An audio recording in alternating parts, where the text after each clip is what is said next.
What's up, my friends? Today we will be unboxing the Black Diamond Beta Light tent. I got this 2 weeks ago from backcountry.com for about $160 from the July 4th sale. Usual price is about just over $200 if I remember correctly. So it's a pretty good deal if it's as good as the reviews claim. I was debating between this and Nemo Hornet for quite a while. If you aren't familiar, the Nemo Hornet is another pretty popular ultralight backpacking tent. I eventually went with this one because it's significantly cheaper and a bit lighter. And also it's supposedly a bit more weatherproof than the Nemo Hornet. However, it does have some disadvantages which we will look at later. With that said, I'm super excited to see what this thing looks like. Let's open the box and have a look. So here we have the packed tent. I gotta say, this thing is absolutely tiny. I mean, it's not really bigger than a regular water bottle. This definitely won't take up much room in the pack. It's really light too. Specs say that it weighs just 1 pound and 8 ounces. That's the average packed weight. Minimum trail weight, which means excluding the pins and the stuff sack, is 1 pound and 3 ounces.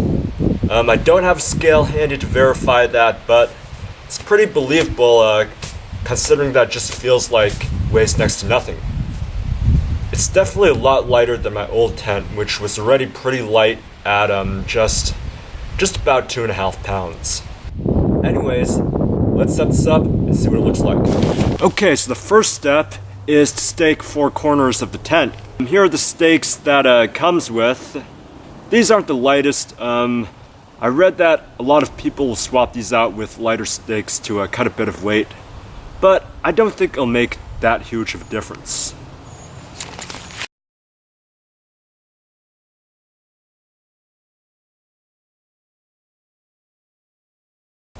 Next, you'll need 2 trekking poles which will hold up the tent. The biggest complaint I've read about this tent is actually the need for trekking poles to hold it up. I guess a lot of people like pitching the tent and then going for a short hike somewhere, or they just don't carry trekking poles for ultralight backpacking. For me, that's not really a disadvantage because in the first case, I pretty much never do that. Usually by the time I set up the tent, I'm done for the day. With the second case, I pretty much always carry trekking poles when I go backpacking, so that's also not an issue. Actually, this is an advantage because that means I don't have to carry additional poles for the tent, so it does save a bit of weight since I'm carrying trekking poles anyways.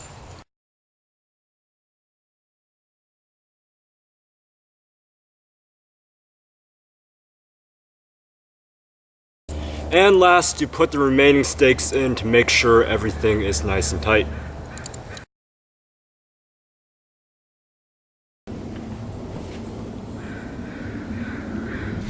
Okay, here we have it. Setup was super quick, super easy, and super intuitive, even though this was my first time setting this up. I can imagine this will be even quicker after I do it a few times and really get familiar with it. So that's definitely a huge plus.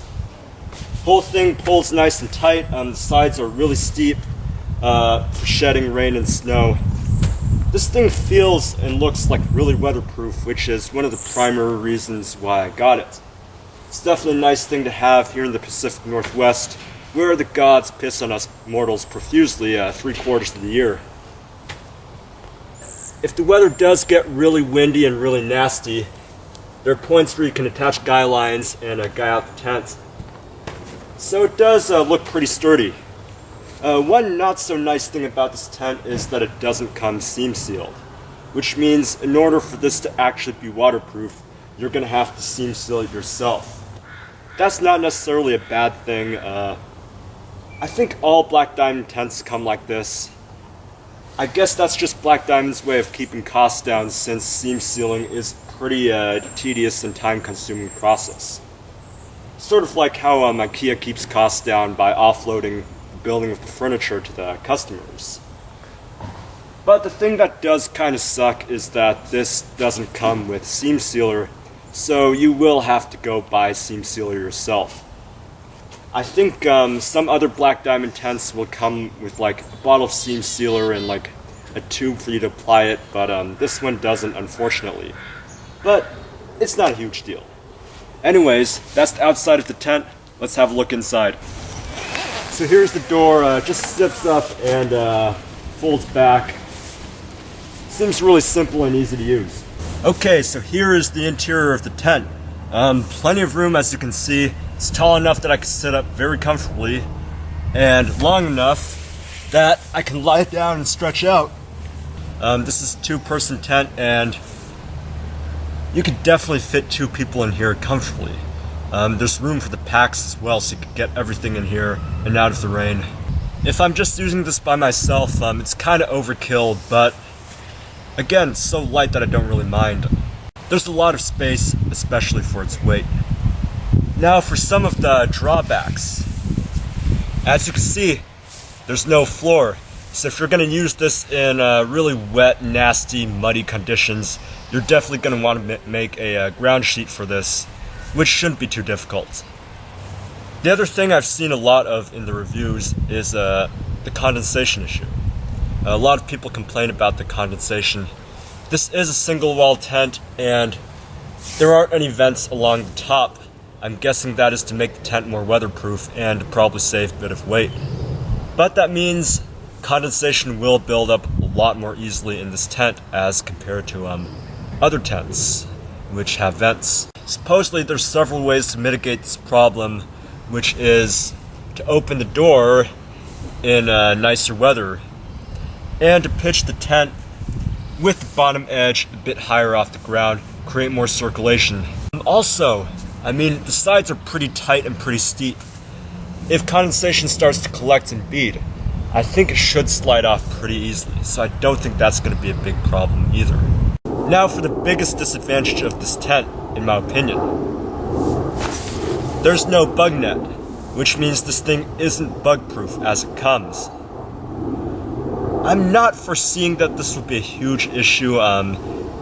Here in the Pacific Northwest, a lot of places the bugs aren't really very bad. So I'm hoping I could get away with just a mosquito head net and maybe just take a few to the arms. I won't mind too much.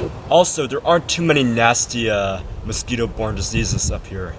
But if the bugs do become a problem, there's several solutions.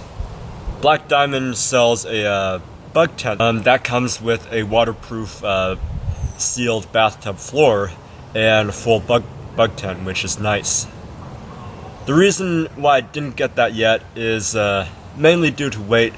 It is pretty heavy, it weighs more than this itself, and it costs quite a bit. But if I use this tent long enough and I really like it, I'm probably going to get that at some point. Note to Black Diamond, if you are watching, if you can design the bug tent so that's a bit lighter, I think there'd definitely be a much larger market for it. The other thing that I've seen or read people do is that they will stitch a strip of mosquito netting around the bottom edge of the tent. Unless the bugs are super bad, that's supposed to rest against the ground and keep most of the bugs out. So if bugs do become a problem, I do have a few options. Anyways, that's all for this video. I should be able to get you a better review of this in a few months after I've used this a few times. If any of you have used this tent before, let me know down in the comments what you think of it. I hope you enjoyed this video. If you did, please spam that like button and hit subscribe. Thanks a lot for watching. See you all next time.